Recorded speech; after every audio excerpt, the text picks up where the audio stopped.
May nakapagsabi po sa akin na pwede pong magbiyahe sa InDrive kahit wala pa pong franchise LTFRB. Salamat po sa sasagot. Ang kasagutan ko po dyan, ma'am, is dapat po may prangkisa po muna tayo bago po tayo makabiyahe. Hindi lang po sa InDrive, pati na rin po sa ibang TNC, kailangan po natin ng prangkisa. Kasi pag nahuli po kayo ng LTFRB na wala po tayong prangkisa, bibigyan po kayo ng malaking fine at may impound pa po ang inyong sasakyan.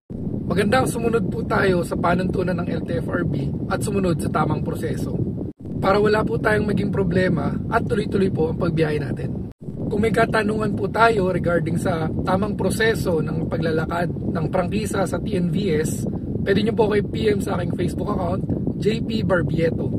Pwede rin po kayong bumisita sa ating opisina located sa 308 Cabrera Building 1, Timog Avenue, Quezon City. Bukas po tayo Monday to Friday, 10 AM to 5:30 PM.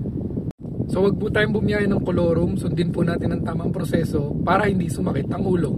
Ride safe mga kagulong, ingat!